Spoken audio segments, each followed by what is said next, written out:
What's up, everybody, and welcome back to the Flying Knee KO podcast.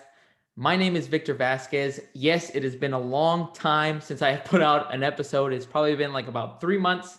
Not gonna lie, I slacked off. Holidays. I think everybody knows kind of what we're going through, especially through the pandemic. But I'm back. We've had already about three UFC events that I've been able to watch, and what better way to come back and talk about those events than by talking it through with an actual guest on the podcast. And there's no better guest than a good friend of mine, a brother to me that I enjoy talking MMA with. He is an amateur MMA fighter. He's with a 2-1 record. He's training in jiu-jitsu. He's not only a skilled amateur fighter, he's just going to say, he probably will play it down, but he's skilled in not only MMA, but he's also a DJ. If you ever want to listen to his music, it's on SoundCloud under the name Wupak. My friend, Ryan Saw. Thank you. Thank you for the introduction, but all the Dude. credit goes to you, my friend. Dude, not at all, bro. Again, I appreciate you joining. Dude, it's crazy that it's already been like the first month of January has gone through. What's crazy is that you and me have seen the two first events of UFC. We've seen, Max Holloway main event one. We've seen now Conor McGregor and Dustin Poirier, and we've both been able to see it together live, as compared to other years where we may have only seen a few other events. So it's been good to at least experience it. So now we can actually kind of, at least give our thoughts. We've digested it a few weeks already of, each one of those events while we wait for the other one. So I thought it was a perfect time to bring you on, talk about it, and then kind of go, just get that real energy that we get, when we start talking about the favorite sport that we like. So kind of before we jump into any of those questions that I have for you, Ryan, I wanted to let you know very quickly, 2020, dude, of UFC or any MMA kind of event, is there any one moment that pops out to you that you like remember, like, yeah, this is kind of what defines the 2020 for me for UFC or for anything revolving around MMA? Yeah, it's a great question. I would say that it's not one particular moment. What I was extremely impressed was with everything going on in the world with like COVID happening, and all these sports organizations shutting down, NBA being one of the first ones to shut down.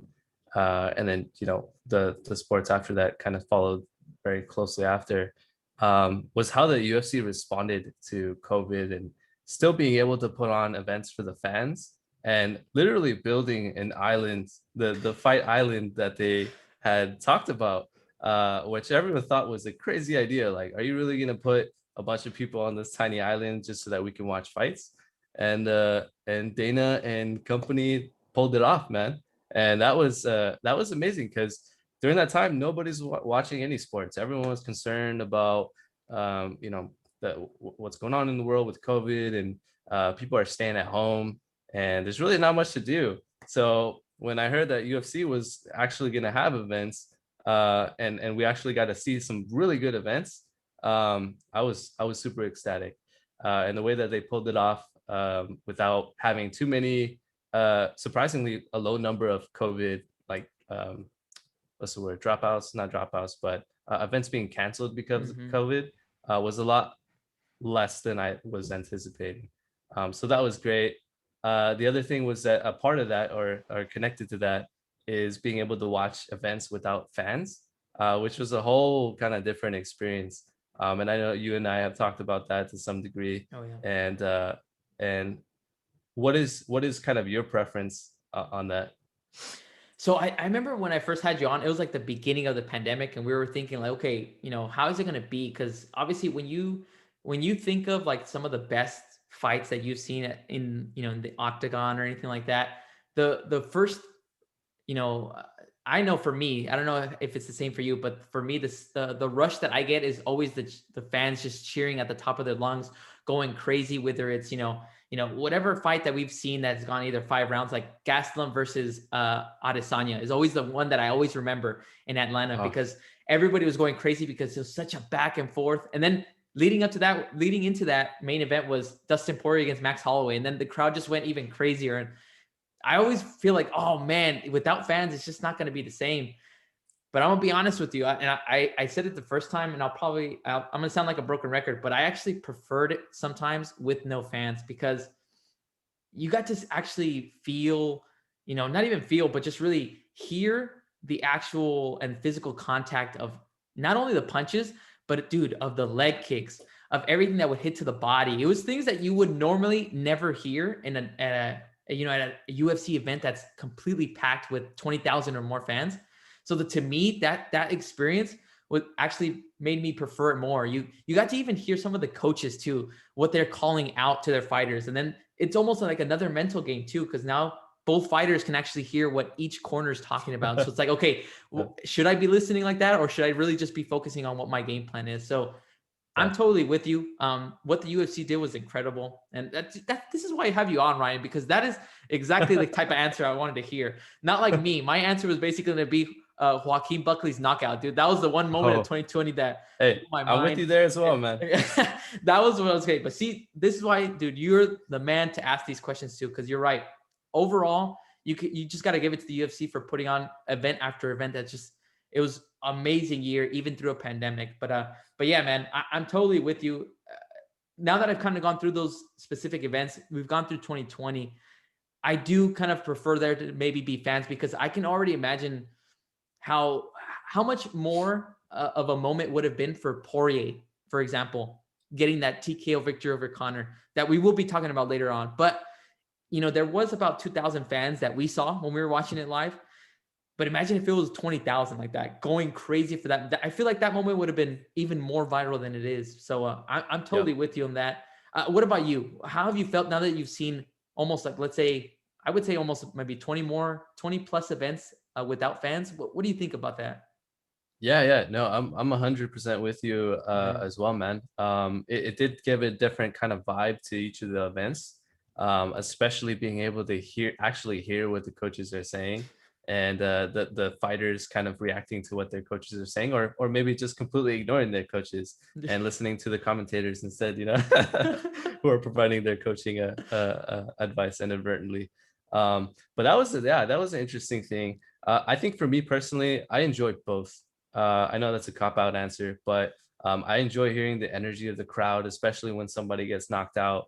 But I also enjoy not having a crowd and being able to hear every single punch, kick, things like that. It kind of reminded me of just being in the gym and just watching sparring matches, because when you're in the gym, nobody's really like, the only people that are watching you are kind of like your teammates that are maybe nearby. But it reminded me of a sparring match, except these had like real implications, because these are professional fights, and Exactly.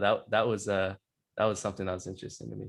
Dude, yeah, it's totally different stakes as well, like that. Like just like you mentioned, imagine kind of going through a championship fight, no fans, nobody in attendance, nobody cheering you on to give you that energy, and I think a lot of fighters did go through that kind of struggle where like a lot of fighters need that energy to kind of feed off of, while other fighters are more like it's better like that. It's more calm, it's more peaceful like that to them to not have to feel the rush of the fans, all in their ears before they go to war, really. So Right. dude, that was crazy though. 100%.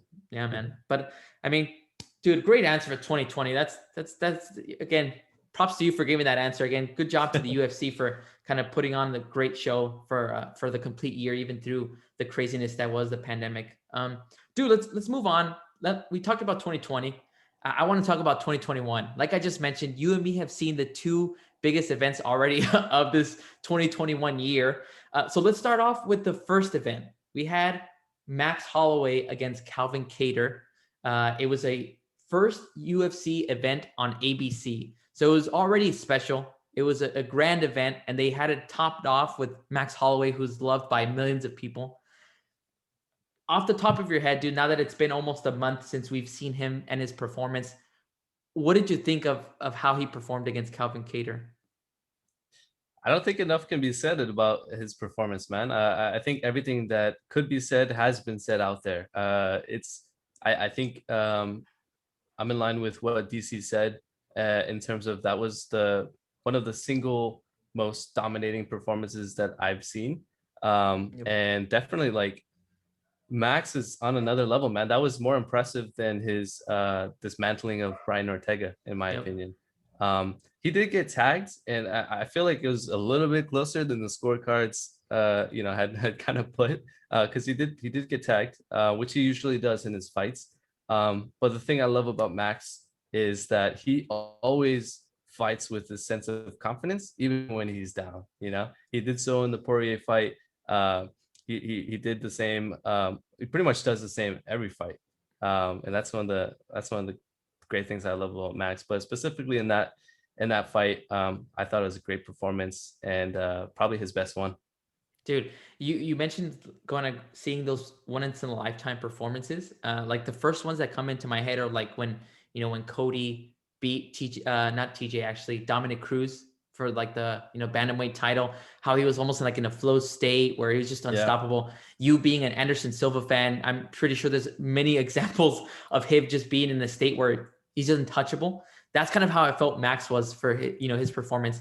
And it's crazy how he's already been in a lot of wars. He's been in a lot of fights, but this one performance is just, dude, it was incredible. I mean, you just mentioned it yep, too, like even earlier on where you mentioned in your, discussion about how you can now hear the coaches corners or you can hear the commentary team.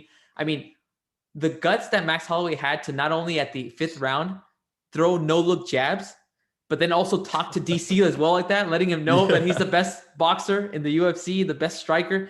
I mean, dude, it was unreal, dude. We were blown away. Both of us were like speechless. So I was like, dude, are we really watching this guy like, just dismantle? And it was a tough Calvin Cater. Props to him for like not giving in, dude. He took so much damage, yeah, but it's just unbelievable how Max was able to perform. And again, I think he's probably been in the UFC for more than about 7 to 8 years. And he's still yeah, only 29, dude. He's only 29 years of age. It yeah. makes me feel like that because I'm the same age, dude, 29. So but I hear you. it was great, dude. It was Yeah. unbelievable performance by him. Yeah, man. I think one of the most underrated aspects of Max Holloway's game is his chin, dude. That guy has an Yeah. unbelievable chin. Like you mentioned, he's been in at least 3 wars that I can think of off the top of my head. And every single time I was like, dude, this guy's gonna get knocked out. His chin's up, like he's playing around and he's doing the Muhammad Ali stuff. And typically, that would work in a dominating performance, but against Poirier, he was getting tagged and he eventually lost that fight. Um, but man, he's never been knocked. I don't think has he been knocked down in his career? I I don't think don't so. think he's ever been knocked down in his UFC career. In the UFC, yeah. Yep. I don't think I ever remember him getting knocked down. So unbelievable chin, dude. Underrated part of his game. Obviously, his cardio is there, Yeah. and his skill wise, feigning those punches and jabs, and his counter punching, phenomenal. So I've asked you this before, but I want you to say it on the podcast. Do you think that what he says, leading up to the fight, where he does not spar, do you believe that? I don't know, man. So I'm gonna stick with my answer. I don't believe that there is zero sparring. Mhm. I don't believe that. Maybe there's minimal sparring, Yeah. here and there, but to say that you haven't sparred up until the fight, where that's to me is unbelievable because there's just so I mean everything you train for is kind of muscle memory, right? Like you have to have a reaction to it. And if you don't spar, you don't get that training in terms of like reading people and stuff like that. I get what Max was saying in terms of, oh, I've already had those experiences. I've already sparred for like 7 years of my life. I don't need that experience anymore. What Yeah. I need now is to preserve my body. So I totally understand that piece of it. Um, I mean, it's funny that he said that because he's still 29 and still got like a long way to go.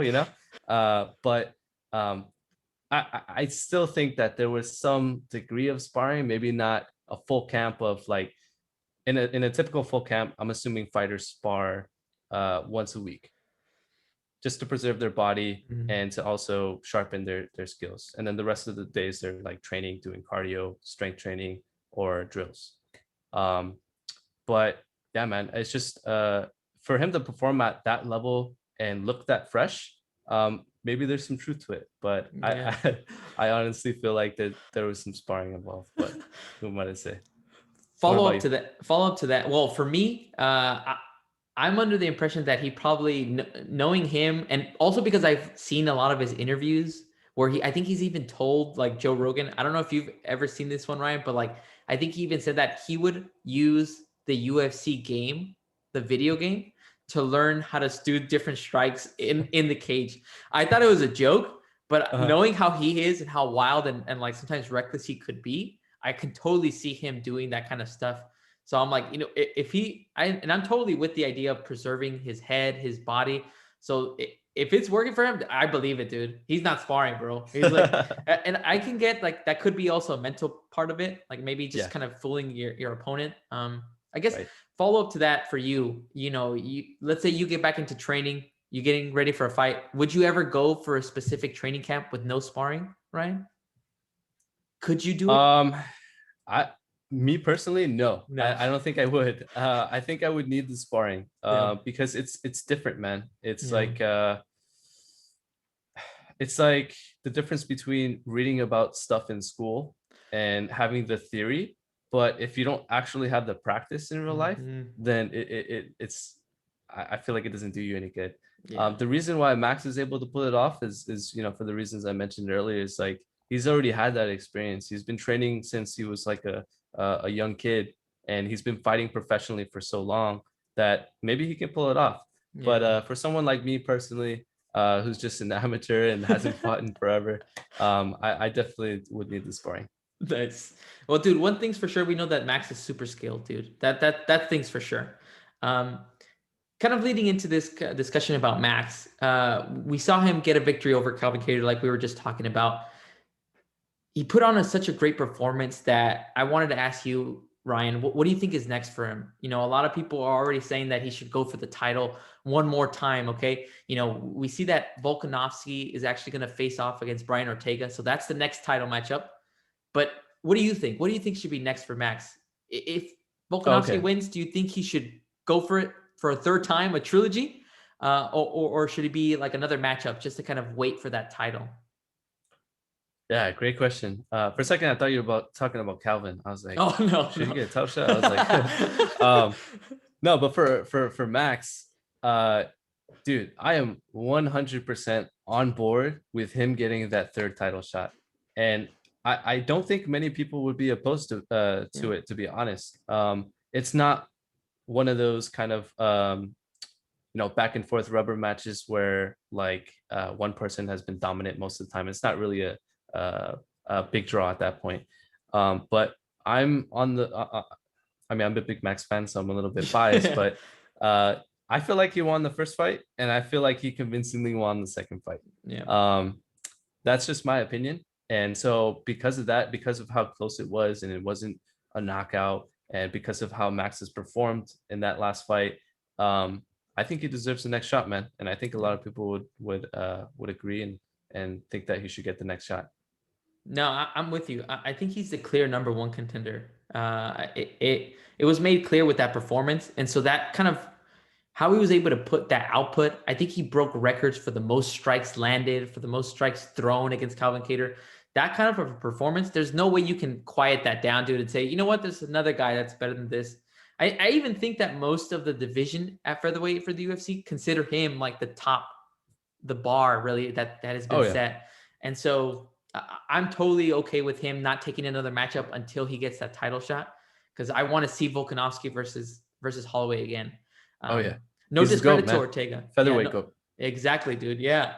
And so like no disrespect to Ortega, because I'm excited to see how Ortega can, basically match up against Volkanovski, especially after coming off of that Korean Zombie victory. So I'm not going to, really brush over Ortega at all, because he probably does have a great chance against Volkanovski. But if for any reason that Volkanovski does come out victorious, I would be happy to see Volkanovski versus Holloway 3. I had it a different way. I had it the first one, I had Volkanovski winning. The second one, I'm with you. I was convinced that it should have either been a Holloway victory or at least a draw, but I didn't see it as, Volkanovski clearly winning. So that's why, I think a lot of the fan base as well have it the same, where like, you know what? It's not clear cut, so let's do it again. So, yeah, definitely. It's not over until somebody gets knocked out. Yeah. Exactly, dude.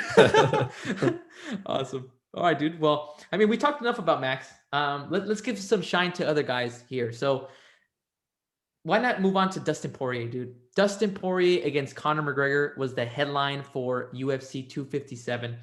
It was on Fight Island. It was, obviously a Conor McGregor event already comes with a lot of excitement. But knowing that he's going to basically come back from a year hiatus and then a rematch against the guy he beat 7 years ago, it was just the hype for that was already way high for me, Ryan. I mean, I told you before, I was watching all the embeddeds, I was doing all this stuff. So tell me, dude, from a scale of 1 to 10, what was your shock level when you saw Dustin Poirier TKO Conor McGregor? Dude, I mean, you were sitting there right next to me, so you got to see my reaction in real time, how shocked I was. Um, you and I mean, probably played a million different scenarios in our head about how the fight would play out, Mm-hmm. but and probably a lot of other fans as well. But I don't think anyone would have thought that Poirier would have knocked out Conor in the second round. Um, I'm actually interested to see what the betting line for that was, because it must have been wild, dude. And I wonder if anyone actually put money on that. I'm sure it would have made the news or whatever, but Oh yeah. that was nuts. I was extremely surprised. I thought it was going to be way more competitive. I did feel like Connor kind of felt a little bit flat. And it was weird because he had a tons of respect for Dustin leading up to the fight, even after the fight. It was like a completely different Connor that we've seen. I always felt like deep inside Connor's a really nice guy. That's how he truly is, but that's not who he projected himself to be in other fights against Habib, against Poirier the first time, pretty much all of his fights, dude. So he came out with a different kind of persona. He looks a little bit more relaxed, maybe too relaxed. Maybe he was too relaxed, and he was confident, and he said he was determined, he was hungry, and he had this newfound like hunger, but it just felt different, especially when he was in the cage. I don't know if it's because of ring rust. Some people say ring rust doesn't exist because guys like GSP come back and they just continue their domination as they did before they left. But yeah, it was an amazing performance by Poirier.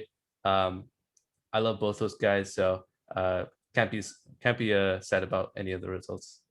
And it can't happen to like a better guy than Dustin, right? I mean, the dude is like probably one of the nicest guys. Like he has a foundation that he almost like he donates after every one of his fights, like the gear that he uses to that foundation to help out families. And so like for him to get that victory, it makes it makes you feel good. They're like, man, this guy like deserves this win. He earned that victory over Right. Conor McGregor.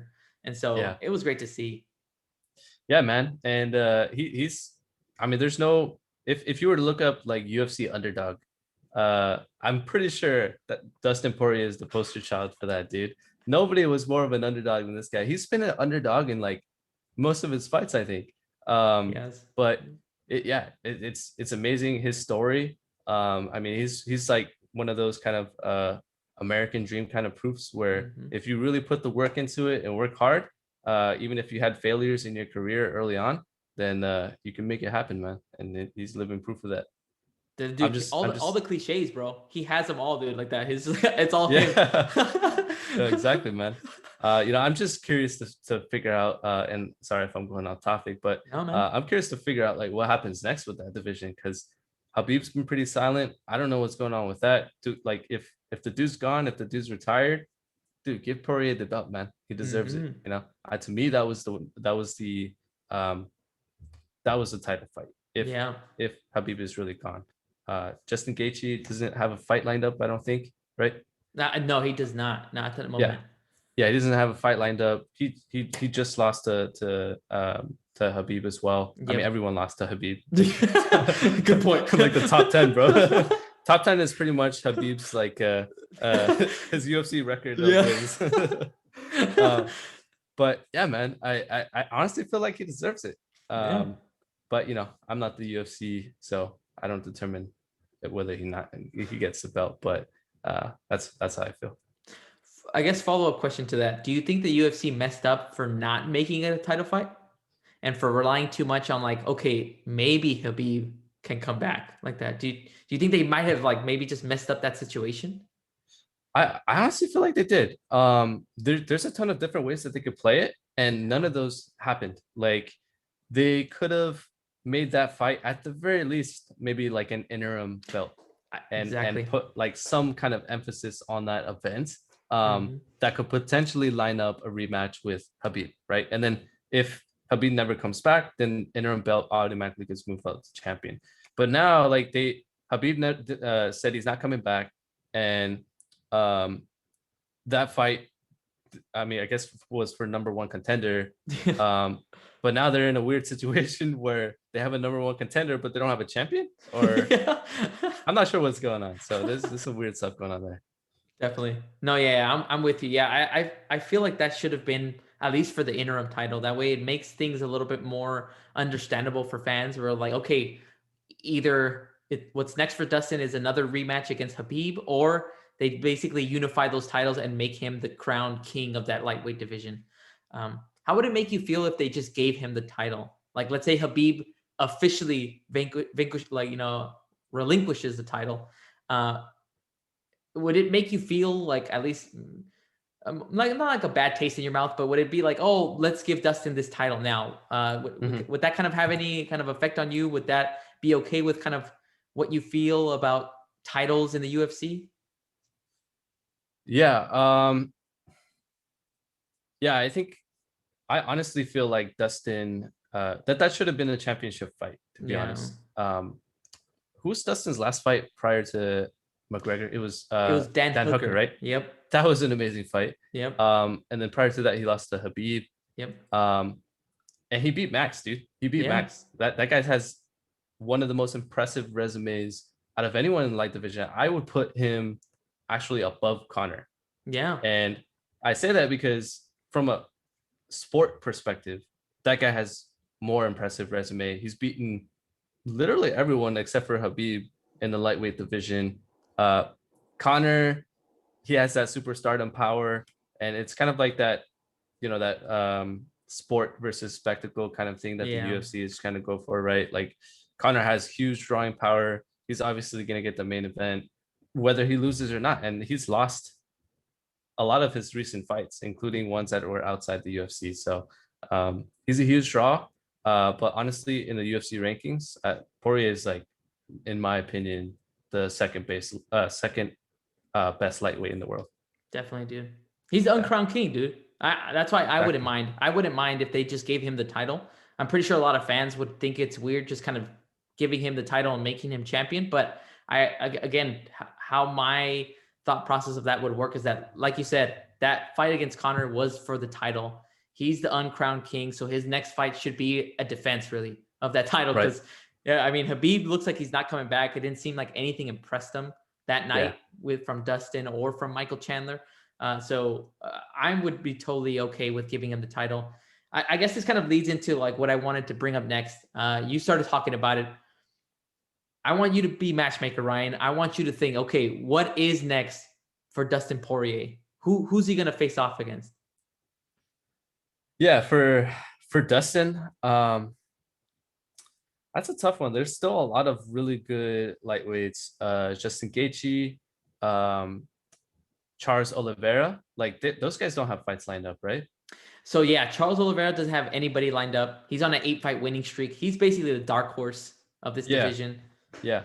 No, a lot of people slept on Charles Oliveira, man. I mean, he's been around for a long time. It's similar story to Dustin. Yeah. People slept on him in the division, and he quietly accumulated a bunch of wins. Same thing as Tony Ferguson. Yeah. And now he's at the top of the lightweight rankings. I think either Charles Oliveira. I think he should get the next shot at Dustin. If Dustin becomes champion, that's a big if. And then I think Conor should fight either Justin Gaethje or Tony Ferguson. Oh yeah. I think Tony Ferguson would make sense. And then also Nate. Who's Nate fighting? Has that been announced yet? It has not been announced, but I think they're saying that he might return to the lightweight division. So against someone they don't know who, but they're saying that there are options out there. Yeah. Oh no, there's tons of options in the lightweight division, that's for sure. Yeah, so playing matchmaking is fun, but dude, honestly, I'd be excited to see any one of those fights. Yeah. But Poirier and Charles, to me, should be the next fight to make in the lightweight division for the belt. I think that's the next step. I'm with you on What that about one. you? Yeah, as a cop out, that was gonna be because I always also go for like who's deserving of it, like who's the guy that's like I never like get guys getting stepped over. Even though I'm a hypocrite to that because when Connor stepped over everybody to get that second bell against Eddie Alvarez, I was totally for it because I was a big Yeah, fan of Connor. right. Uh, but now, kind of looking back and seeing how the sport works, it does suck for those guys that have been working hard that just don't get that recognition or Yep. get to be on pay-per-views. So to me, I would totally prefer to see Charles Oliveira versus Dustin Poirier for the title, just to see, okay, who is the best lightweight now? And then again, like you mentioned, you named off about 5 or 6 different contenders that can come up, and with one more victory, can get right back into that title spot. And dude, I'm all for that. So yeah, for me, it's either Dustin against Charles Oliveira for the title. If he doesn't want to fight for Charles for the title or anything like that, I would totally be down for a trilogy against Conor McGregor, but I hope they don't make it for a title though. I hope it's just like like you mentioned before, a rubber match, just to kind of Mm, finish it off. It's 1-1, and they both make a bunch of money. I'd totally be cool with that as long as hmm. it's not like the UFC saying this is now for the title and like almost like making what was wrong in the past right. And so I'm like, no. Just make it simple like that. Make it a trilogy or give him a title shot is what I prefer for Dustin. Yeah. Nice, nice. Yeah. No, I have no doubts that that would sell. That'd be a great fight to watch Yeah. because, dude, I mean, what's better than one guy knocking out one dude and then the next fight opposite happens? Dude, you got to see what the ending is like, right? Exactly, dude. You want to see a war now in that third one. You don't want to see them go back Yeah. and forth now. But I'm with you on that one. As for Connor, I'm with you. The most exciting matchup to me is Tony Ferguson. I want to see both of them go at it and see how Tony can kind of find a way like that because I feel like he always gets rocked, but he finds a way to kind of stay up like that, similar to Yeah. the toughness that we see from Max Holloway. Because I don't think we've ever seen Tony get really knocked out completely. We've seen him Yeah. get knocked down, but nothing more than that. And I wanted to see him rebound after his loss against Charles Oliveira. He obviously just got beat and dominated by Oliveira, so I do want to see him back. And I think it would be a really fun matchup considering those two guys have jawed at each other back and forth in the past. So to me, that's exciting, man. This whole lightweight division is exciting. Oh yeah, for It's sure. It's the most stacked definitely, division, man. Hands down. definitely, dude. So okay, moving on. Just to kind of end it off on one more note about Connor. You mentioned that he looked a little flat. I wanted to ask you, I'm not an expert, Ryan. You obviously know that I'm not an expert. I'm pretty sure anybody listening knows that I'm not an expert.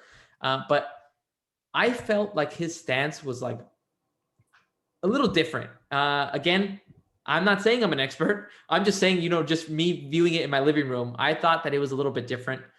Just to kind of give you a heads up, Dustin said that he doesn't want to hear that noise because he feels like it might be an excuse for certain fans to say that that's why he lost. I'm not saying that's why Connor lost. I Mhm. just really kind of bringing up the point to you. Like, did you feel like his stance was a little bit different? Do you feel like that was something that he did on purpose, or Mhm. I guess you as a fighter, do you think that's something that evolves from a fighter, their stance changing in some manner fight after fight? Yeah, that's a great question. I would say that yeah, his stance did look different to me. That was one of the things I noticed. He came out with his guard like super high up, which was Yeah. kind of not typical that we've seen in Connor. When he comes out, he's usually in the karate stance Yeah. with his legs wide out. He usually opens up with kicks. I don't feel like he did a lot of kicking No. in that fight from what I recall, and that's very uncharacteristic of him. He wasn't as fluid with his movements. Um, I wonder if just going into boxing affected his fight style. You know what I mean? Like Yeah. now he has a different mentality about how he should be fighting, and I don't want to feel like that's not the case because he started in MMA. I feel like that should be the base and what he's kind of his home, right? What Yeah. he goes to when he's comfortable. But yeah, his stance did look different. He looked kind of flat-footed. He didn't look as mobile, but a lot of that can be to Poirier's credit can be attributed to those calf kicks, Yeah. which Connor said Definitely. affected him significantly during that fight. So that could have, but just looking at the beginning of the fight, Connor looked a little bit different in his stance. It Yeah. wasn't as wide. It was, like I said, much more guarded. And but I honestly don't feel like that's the cause of why he might have lost, right? Yeah. I think it was part of his strategy, to be honest. He didn't expect Poirier to do any wrestling, or maybe not as much wrestling as he landed a takedown. But I honestly feel like his stance changed because Dustin is southpaw, and you do Yeah. have to fight a little bit different when fighters have different stances. So Definitely. I think it's part evolution, but it's also part of his strategy or what his team strategy was. I don't think he just decided to come out with that stance because of nerves or anything like that. Yeah. But he definitely looked a lot more relaxed, but at the same time, he didn't look comfortable in that stance. I don't know how to explain it. Maybe I'm reading too much into it, and maybe there's nothing to that. But that's just how it looked to me and how it felt. No, How definitely, about you? dude. Yeah. No, yeah, I completely agree. It just seemed a little bit different. I always think of like his stances against, either coming out against Cerrone or even coming out against Eddie Alvarez in MSG, how they had that his hands super low, confident, knowing that he could avoid any strike, but still have that counter left hand ready in his pocket. And there's just, just seeing him like that, and then seeing him a couple Saturdays ago look very different. Just like you mentioned, more of like a boxing stance, almost feeling like he wanted to be a little bit more efficient with his striking, and not really focusing on like those calf kicks that came in and ended up That's messing true. with his leg. So I'm totally with you on that. Again, we're not saying that this is probably the reason why he lost. I just wanted to bring it up because I noticed it as an observer, and I'm very observant on kind of those things, and I always want to bring it up because I'm just as curious as well. But Absolutely. again, props to Dustin. I mean, that dude executed his game plan to perfection, and he did everything right on the night, and it just shows. And again, it goes back like his legacy. Almost, you can even compare his legacy to Conor's legacy. In just the lightweight division, Dustin's accomplished a lot more in his career at lightweight than Conor has. Conor's only fought a few times, for the title against Nate Diaz, maybe a few times, and then against Habib. Other than that, it's all been different weight classes. So to me, I mean, Dustin's already a Hall of Famer with that performance. The dude's a champion, Oh yeah. and I can't wait to see him again. Oh yeah. Yeah, Absolutely. Absolutely. Yeah.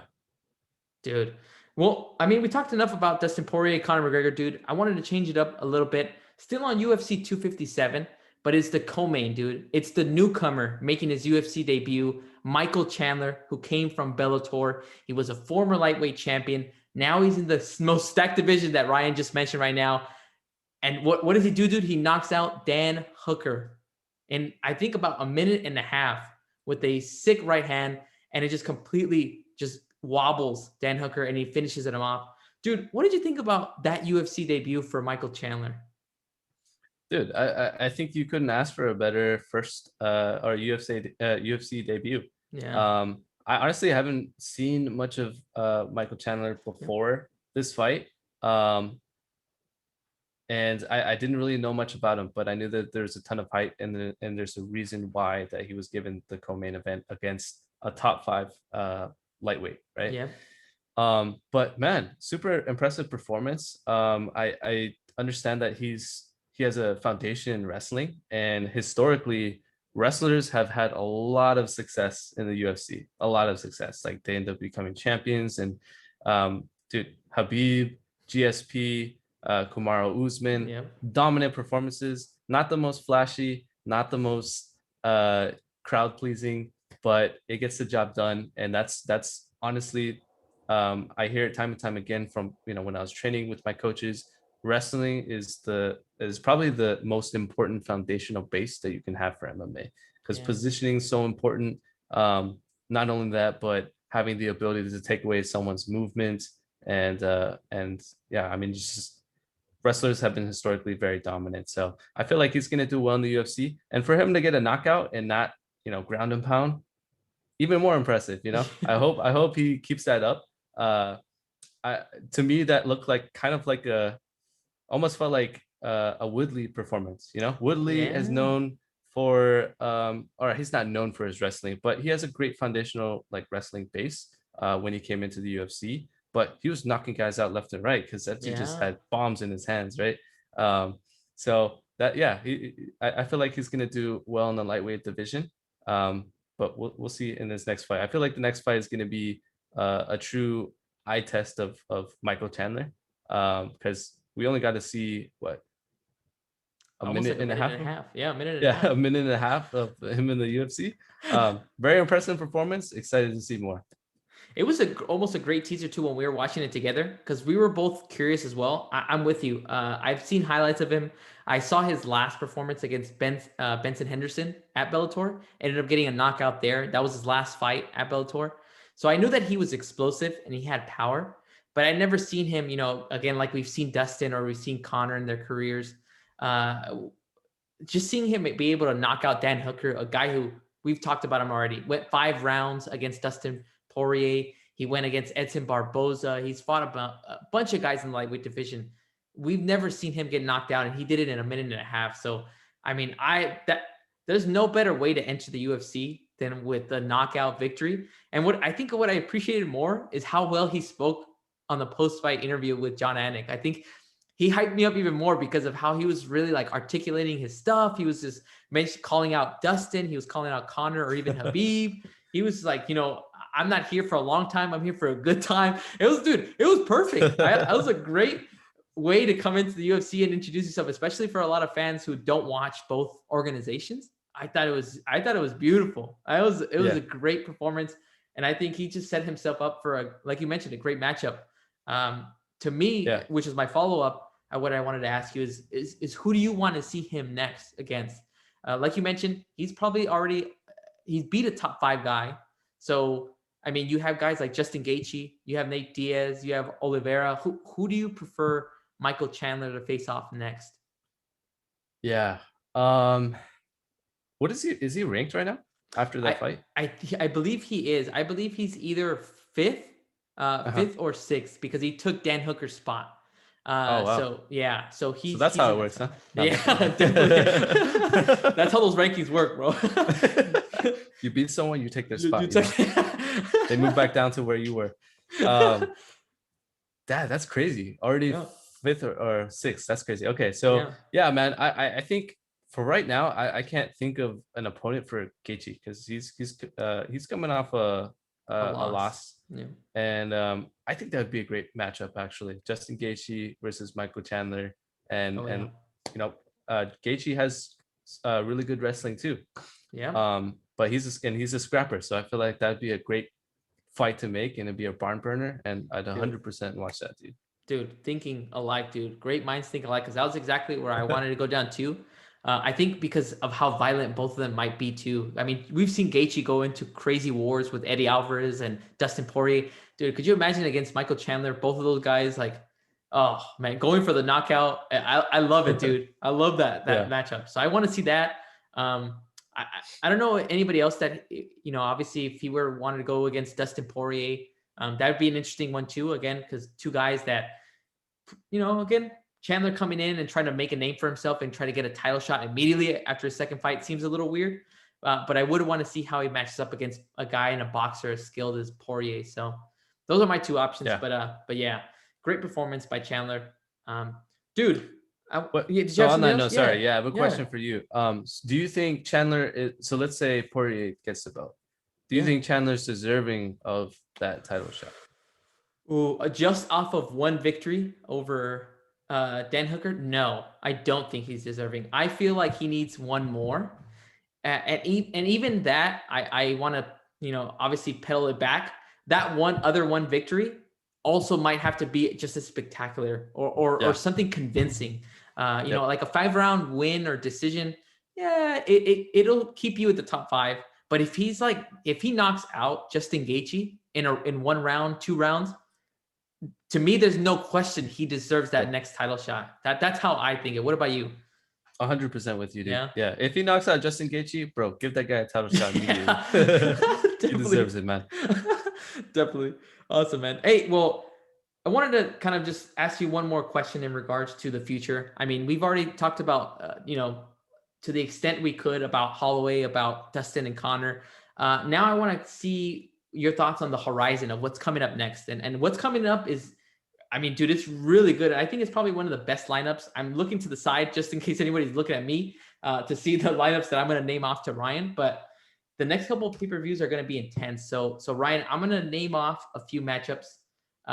Tell me if you want me to repeat it to you. But I want you to tell me which one gets you more hyped to watch live. We have Jan Blachowicz versus Israel Adesanya. So it's champion versus champion for the light heavyweight title. Amanda Nunes versus Megan Anderson. Piotr Jan versus Aljamain Sterling. Stipe Miocic versus Francis Ngannou 2. And Alexander Volkanovski versus Brian Ortega. I'm also going to add a bonus. Usman versus Gilbert Burns, which is actually in the next couple of weeks. I think it's February 13th is when that one is. So I threw a bunch of names at you, Ryan. I kind of know the answer that you're going to say already because I feel like we have the same answer, but I want to hear your reasoning though. Yeah. So if I had to choose one fight, obviously all of them great fights. Yes. Super excited to watch any of them. But if I had to choose one, and I'm sure you already know this, it's got to be Izzy, man. Izzy versus Jan Blachowicz. And the reason is because, dude, like I almost feel like Izzy's rise is that of on the superstar track, right? Mm-hmm. The same as Conor, the same as Anderson Silva, the same as John Jones. Yeah. Like the guy's been super dominant in the middleweight division. And dude, his path to the top, to me, was one of the most exciting things to watch in 2019 and in 2020, to see him get the belt and defend his belt against two super dangerous guys, Yoel Romero and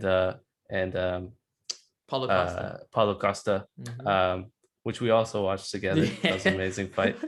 Super stoked for that. And yeah, man, I'm rooting for him. He's my favorite fighter, favorite current recent fighter.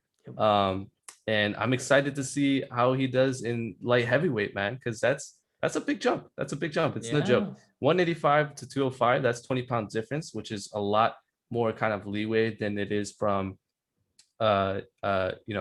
lightweight to welterweight or featherweight to lightweight.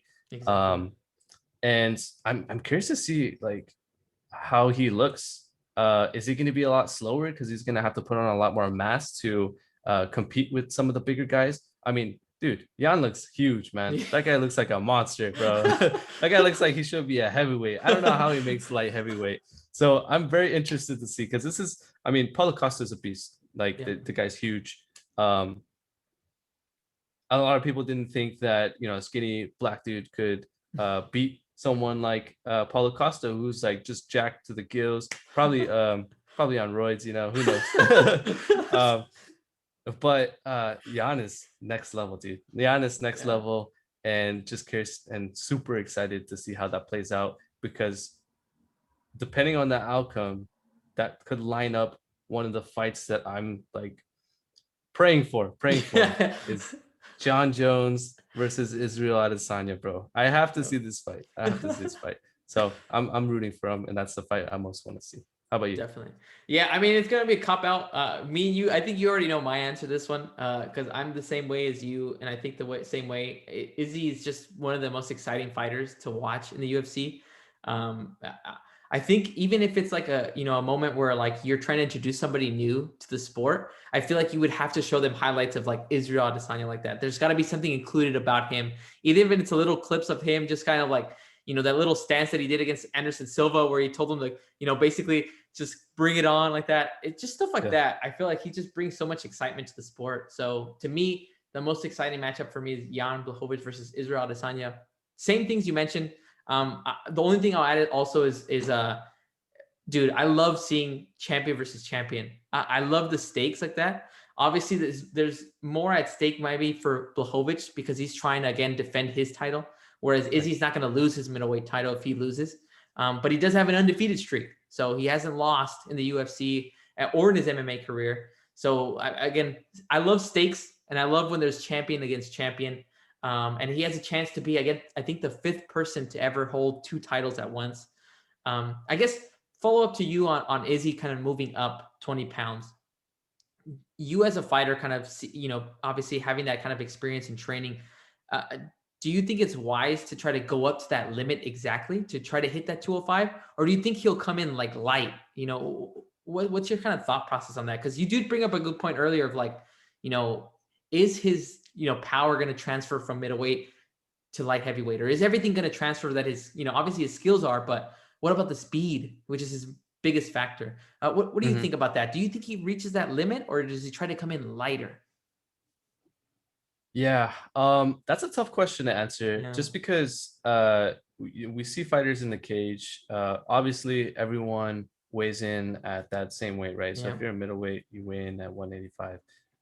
But those guys that are weighing in at 185 obviously walk at a much heavier weight. Mhm. So Israel, if I had to guess, is probably 205 like normal weight, Yeah. and he cuts down to 185, and he's super lean on that day. And then when he fights, he's probably at 205 again. So to me, he's probably gonna put on some mass and maybe hit like, I don't know, 215, 225, cut Yeah. down to 205.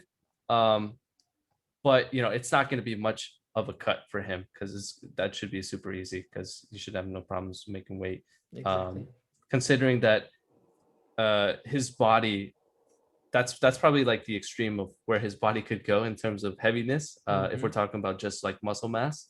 um and so from that perspective, uh it's interesting, because there's some fighter like who's gone up in weight recently. um Ooh.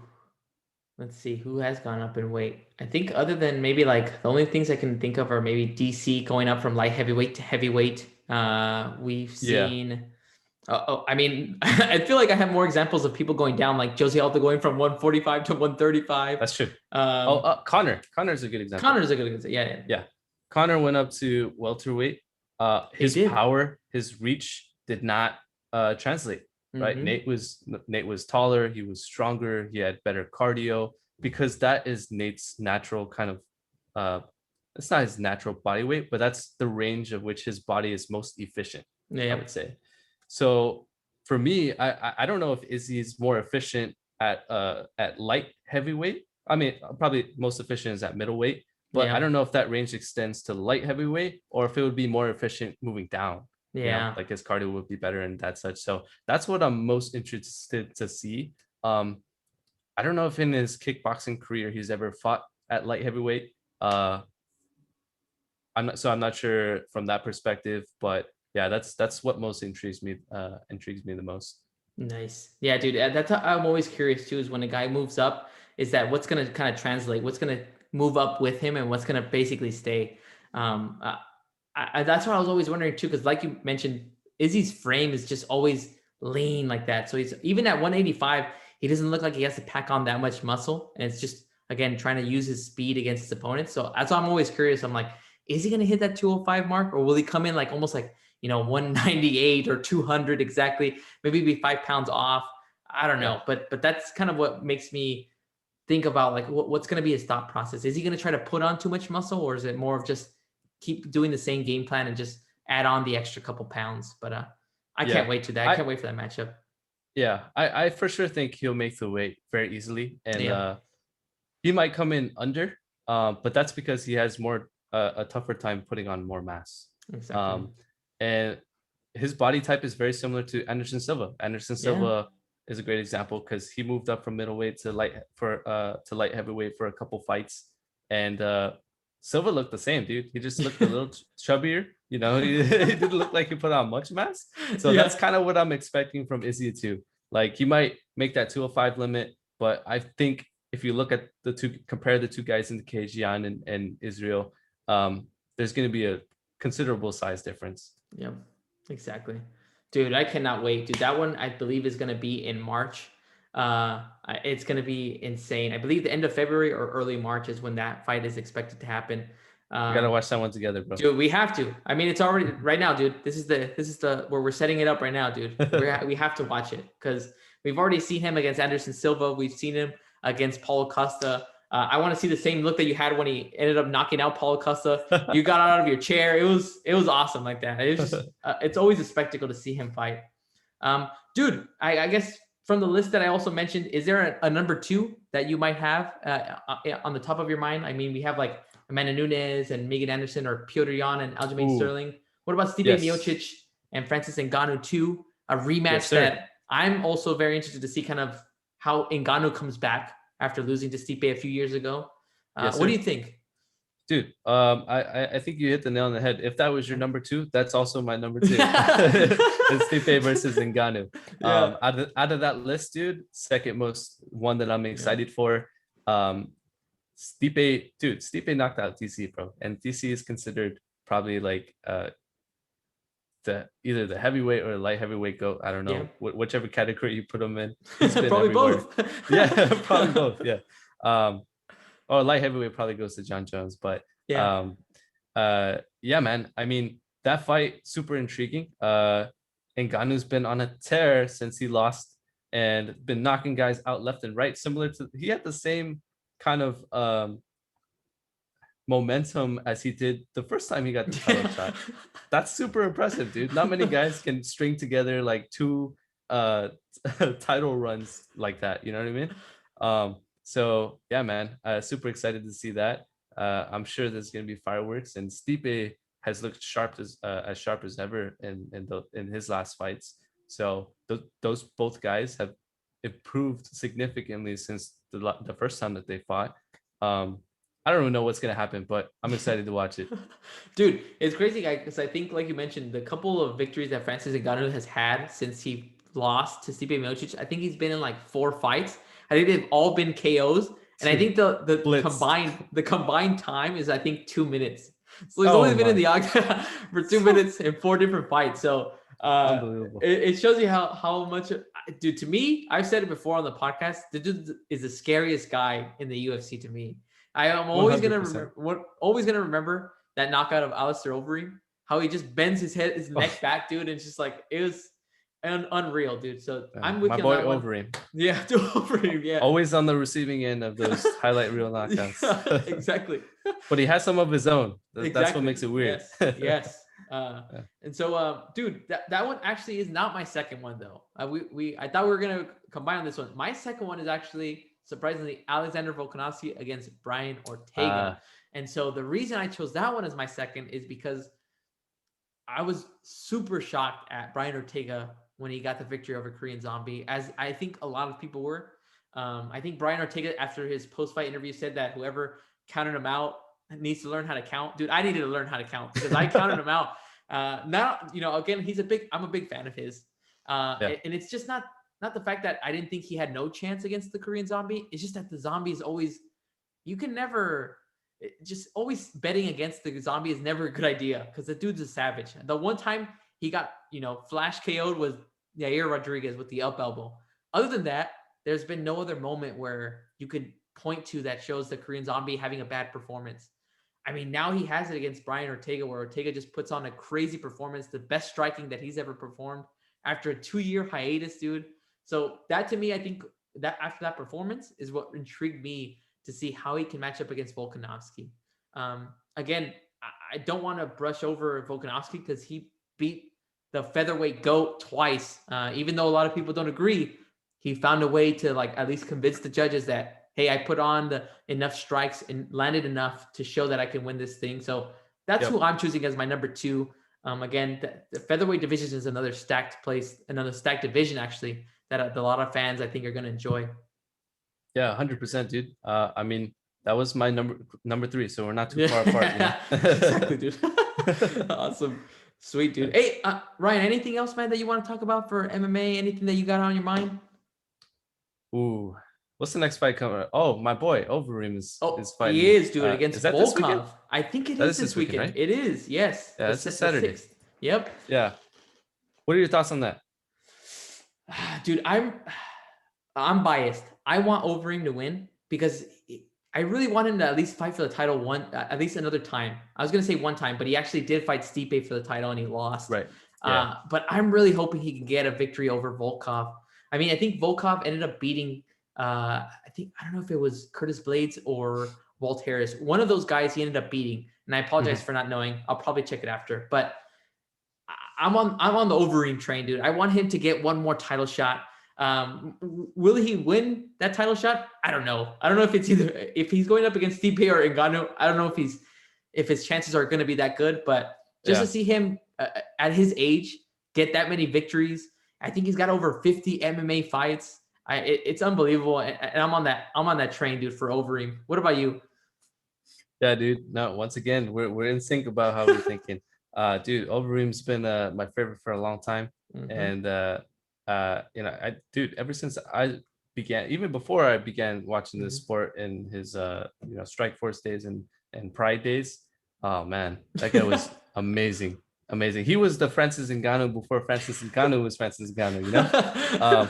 So I would love for him to win this fight and get that title shot. I think he deserves it because he strung together a couple of wins, and this is really his last opportunity, man. So I'd want to see it. And I think if I remember correctly, he said if he won this fight, he got a title shot and he won the belt, that he would retire. He did say that. He did say that, right? Yeah. What do you think about that? I wouldn't be too, I'd be happy about that, actually. It'd be a great way to ride off into the sunset as a champion, dude, because that's all he wants, like that. Obviously, a lot of people would want to see him defend it. Obviously, it's one of the best, things to add to your legacy is, okay, how many times did you defend the title after being champion? But him, dude, he's already put in so much work. He's put in all the dues that he's had. He's trained I can't even imagine how many training camps he's been a part of. So I would be happy if he got that shot and he won. Dude, walk away, man. End your career as a champion. I would love it.